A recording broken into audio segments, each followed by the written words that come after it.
When we think of the gig economy, the companies that come first to mind are Uber and Lyft. These two companies sort of spearheaded the gig economy and literally changed our lives. They not only changed transportation forever, they've also changed the way we think about a job or work by allowing people to choose when they want to work and not be constrained to typical working hours that are dictated by an employer. Now, as an Uber driver, you can work 2 hours a day or you can work 10 hours a day. You can start work at 3 in the morning or you can start work at 3 in the afternoon. It's really up to you. For those of you watching that don't know what the gig economy is, here is a quick beat of business breakdown for you. Gig workers are independent contractors who enter into formal agreements with on-demand companies to provide services to the company's clients. Now, examples of a gig worker are the Uber driver that drives you around, the Grubhub delivery person who brings you your delicious pizza, the resume writer or the graphic designer that you hired on Fiverr, or the coder that you hired on Upwork to create your beautiful website. You may not even know it, but you probably have more interaction with the gig economy than you realize. If you've ever used a service like Airbnb, VRBO, Instacart, DoorDash, Grubhub, Turo, Rover, Porch, or LegalZoom, you've participated in the gig economy. Around the world, millions of people are participating in the gig economy in some way, shape, or form, and the gig economy is growing rapidly. There are all sorts of statistics that objectively demonstrate this, so I'm not going to waste your time by going over a list of statistics. What I will do is put some helpful links in the description that you can go and visit if you want to dive deeper into the growth and potential of the gig economy. I have no doubts in my mind that the gig economy has a future full of growth. The amount of people the gig economy employs is going to continue to grow. The amount of revenue the gig economy creates is going to continue to grow. And the user base of some of the platforms that I mentioned previously is going to continue to grow. Now, there aren't too many industries that you can say that about. And for these reasons, I think it would be silly not to be invested in this growing sector, either through an ETF or through individual stock holdings for the long term. For those of you not comfortable buying individual stocks, ETFs are a great way to get exposure to the entire sector and not have to deal with the volatility of individual stocks. But I have conviction in certain stocks, and in this video, I want to share 5 stocks that I think you should consider owning in your portfolio over the long term. The first company on my list is Airbnb. Now, Airbnb has been an absolute game changer for property owners and travelers like me. They've revolutionized the travel industry in a major way by letting people rent out rooms, apartments, or entire houses. The first time I stayed in a room booked on Airbnb was in Austin, Texas, back in 2013 or 2014. My brother was going down there for a conference and invited me to join him so that we could just hang out. It was the first time I went on a vacation and stayed in someone's house that wasn't a family member or a friend. The condo that we were staying in had all the comforts of home, and that's because it was someone's home, and I wasn't used to having that on the road. I mean, it had a fully stocked kitchen with pots and pans and forks and knives. It had fast Wi-Fi, and it came with a parking spot. Now, these were all things that weren't included in a typical hotel room booking. Now, the best part about this place was that it was a 5-minute walk from Franklin Barbecue, the home of the best brisket on planet Earth. If you know, you know. So let's fast forward to December of 2020 when Airbnb went IPO at a price of $68 a share. On its first day of trading, the stock more than doubled, and since then it is up more than 25%. It is now worth more than Booking Holdings, Expedia Group, and TripAdvisor. And since the pandemic hit last year, Airbnb has only gained in popularity as people found it a more viable option than a hotel room for a variety of different reasons. Now, with the pandemic, people avoided crowded hotels and they favored more isolated and amenity-packed Airbnbs.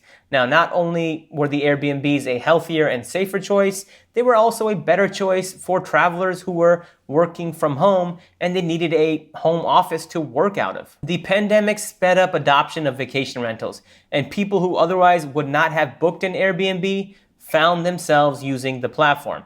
I think the pandemic forced a broader behavioral change, and I only see this company growing for years to come as more people adopt the platform and as the global workforce becomes more mobilized than ever before. And without getting too technical, in my opinion, right now is a great time to buy Airbnb stock. It is down from its all-time highs, and the valuations look more attractive than they have in a long time.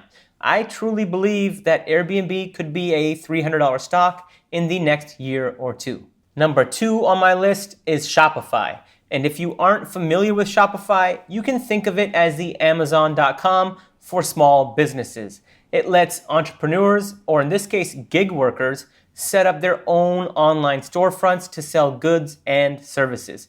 In fact, there are currently 1.7 million businesses leveraging Shopify, and this number has been growing year after year after year after year. Shopify lets you easily create a beautiful and professional looking website. I personally know people who use Shopify, and they say creating a website couldn't be easier. In fact, they say anyone can do it. On top of that, if you want, Shopify handles everything from marketing to payments to checkout and the shipping. Perhaps the biggest reason I'm a big fan and believer in Shopify is because I'm more conscious than I ever have been before of who I'm supporting and where my money goes when I spend it. And I don't think I'm alone with my sentiment. I'd rather support a local small business or a business that's run by a friend or family member over supporting one of the larger corporations. Now, I'm not saying that I don't shop at the larger corporations. I'm just saying I'm more cognizant of where I spend my money than I ever have been before. And I think that changing sentiment benefits Shopify tremendously going into the future. Again, without getting too technical in terms of stock analysis, Shopify stock is down about 20% since it reported Q4 earnings on February 17th. Long story short, I think Shopify is trading at an attractive price, and I strongly encourage everyone watching to think about adding it to your portfolio. The third company on my list is Fiverr, and all I can tell you is that Fiverr has made my life so much easier and made life easier for so many people. I don't know if you guys know this, but I'm a musician and I regularly use Fiverr to get my songs mastered. Before Fiverr, however, I had two options. I could pretend that I was a mastering engineer and spend countless hours mastering the mix, or I could spend hundreds or even $1,000 or more dollars by sending my song to a local mastering engineer at a local recording studio. But when I found Fiverr a couple of years ago, it was a complete game changer. From the comfort of my own home, I could send my song to hundreds of mastering engineers around the world and get the song back, in many cases, the same day. Now, outside of the convenience of this, the mastering engineers also posted samples of their work on Fiverr, and they also had reviews from their previous customers. Now, Fiverr has been an absolute game changer for me. I can't emphasize that enough. And the best part about it is that the benefit goes both ways. Not only was I willing to pay someone I otherwise would not have had access to, but the freelancer, in this case the mixing engineer, got a customer that he or she otherwise would not have had access to. Freelance services offered on Fiverr include, but are not limited to, logo design, website design, video editing, music editing, and writing services. Like, you can literally pay someone to write you a song, write your resume, edit your LinkedIn profile, translate documents, and you can pay someone to even handle your social media marketing. I mean, the amount of services that Fiverr offers is truly incredible. And if you haven't checked it out, I strongly suggest that you do. Fiverr has allowed people to become self-employed. It has allowed people to turn their passions into full-time jobs. And thousands of people are making six-figure incomes by offering their services on Fiverr. And finding the niche services that Fiverr provides would have taken you weeks, if not months, 5 or 10 years ago. And even when you did find someone 5 or 10 years ago, you didn't know if their work would be spectacular or if it would be a complete dud. Fiverr is a win-win in my book, and right now it is trading down from its all-time highs. I think the company has a really bright future, and it is trading at an attractive price in my opinion. So if you want to invest in a company that is uniquely positioned in the gig economy, you should consider investing in Fiverr. The fourth company on my list is Square. Now, Square isn't a pure play gig economy stock like the others. It's more of a gig economy / digital payment stock, which makes it uniquely positioned among this list. Square was founded in 2009 to help small merchants and gig workers accept credit cards using hardware that plugs into a smartphone. If you've ever swiped your card into one of these or into one of these, then you've used Square. Square was co-founded by Jack Dorsey and Jim McKelvey. Now, Jack Dorsey might sound like a familiar name because he is also the co-founder of Twitter. Anyways, the original inspiration behind Square occurred when Jim McKelvey, who is also a glass-blowing artist, was unable to complete a $2,000 sale of glass faucets that he'd created to a customer with a credit card. Now, as they say, necessity is the mother of invention, and in this case, the necessity gave birth to Square. Square started as a simple hardware solution to accept credit cards, but since then, Square has morphed into a $100 billion giant. Perhaps their best creation is the Cash App, which is now competing with Robinhood as the go-to brokerage for the younger generation. Now, Square stock has been on an absolute tear. It's up over 400% in the past year alone. All in all, I think Square is a company you should consider owning for the long term.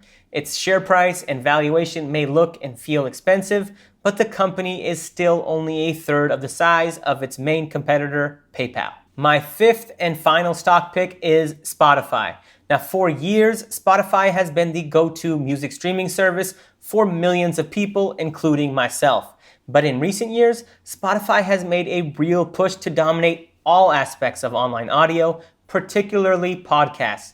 And over the past couple of years, Spotify has spent over $1 billion buying podcasting companies and adding more than 2 million podcasts to its platform with the hope that the shows will bring in new customers and fuel advertising sales. I really think Spotify's growing podcasting business alone makes it an attractive stock to own. But when you couple this with their recent purchase of Betty Labs, the owner of the Locker Room app, I think Spotify is a gig economy stock that you want to own going into the future. Just take a look at my situation. I started this YouTube channel a little over 2 months ago and have about 220 subscribers. Now, as my channel grows, I think the natural progression is to start a podcast that aligns with my YouTube channel. And the fact that I already use Spotify for my music makes me more highly inclined to use it for my podcast as well, should I ever create one. I was one of the early adopters of the Spotify platform back when you had to have an invitation just to use it. And since that day, I've seen the continual growth of Spotify. I've seen it adapt to the times and pivot into different areas of the audio industry. Now, pivoting and adapting to the time may seem like a no-brainer for a company to do, but you'd be surprised how many companies lose their edge and stay stagnant. With Spotify's ability to pivot and its desire to continually grow, it's a stock that I want to hold in my portfolio for the long term, especially when you consider the fact that Spotify is down almost 10% this morning. I can't predict the future, and I don't try to time the markets perfectly, but for me, this would be an attractive entry point to start my Spotify position. The gig economy industry is growing and it's evolving in front of our eyes. It's an economy that caters to a variety of different industries and different skill sets. It has been and will continue to transform the world we live in, and I have no reservations in making that statement. I provided you all with 5 companies that, in my opinion, offer a compelling investment narrative. But there are other solid companies in the sector, and I'm going to include them in my honorable mention list. Now, other companies you could consider investing in are Etsy, Upwork, DoorDash, Wix, and Uber. But if you all have other companies that you are invested in, I'd love to hear your thoughts and ideas in the comment section, and I will be sure to get back to you. And with that, I'm going to call it a video. Thank you all for watching. I'll see you all next time. Please don't forget to like and subscribe.